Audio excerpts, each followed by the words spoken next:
My sister kept sneaking into my apartment like it belonged to her. She opened my mail, used my stuff, dug through my drawers 23 times in 6 months. Can you imagine looking at your own home and realizing it's not yours anymore? Not because of a stranger, but because your own sister, the one you love, was systematically erasing you from your own life. And that's how I ended up at a police station at 3 a.m., finally ready to fight back. The very first time I felt it, that chilling realization that my Boston apartment wasn't truly mine anymore. It wasn't some dramatic break-in. No strange faces in the hallway, no phantom footsteps behind my door. No, it was far more insidious. It was quiet, subtle, and somehow that made it infinitely worse. I walked in, and there it was, a lamp glowing that I knew, absolutely knew, I had turned off. The air hung heavy with a sweet, floral scent, someone else's shampoo, clinging to the steam still fogging my bathroom mirror. My favorite throw blanket? Folded.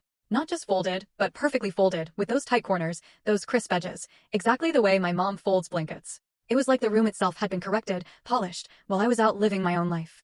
Outside, Boston was doing its thing. Tires hissed on the wet pavement. Somewhere down Boylston, a siren wailed, then faded into the night. But inside, I just stood there, keys still clutched in my hand, listening.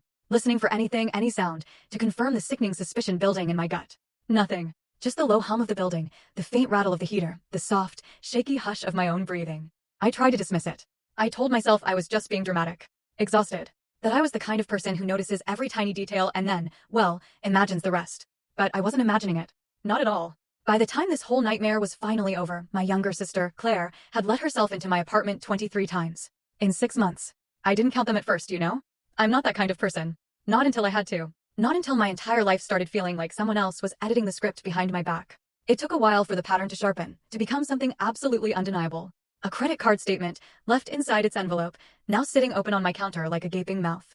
A package, addressed specifically to me, slit cleanly down the side. A brand new bottle of olive oil, already half empty, even though I hadn't cooked all week. My pajama drawer, just slightly askew, like it had been shoved shut too fast by someone who simply didn't care. You know, what are you doing while you're listening to this? For me, right then, I was curled up on my couch, a mug of chamomile tea growing cold in my hands, still in my work clothes, shoes kicked off, staring at the peephole like it might blink back at me.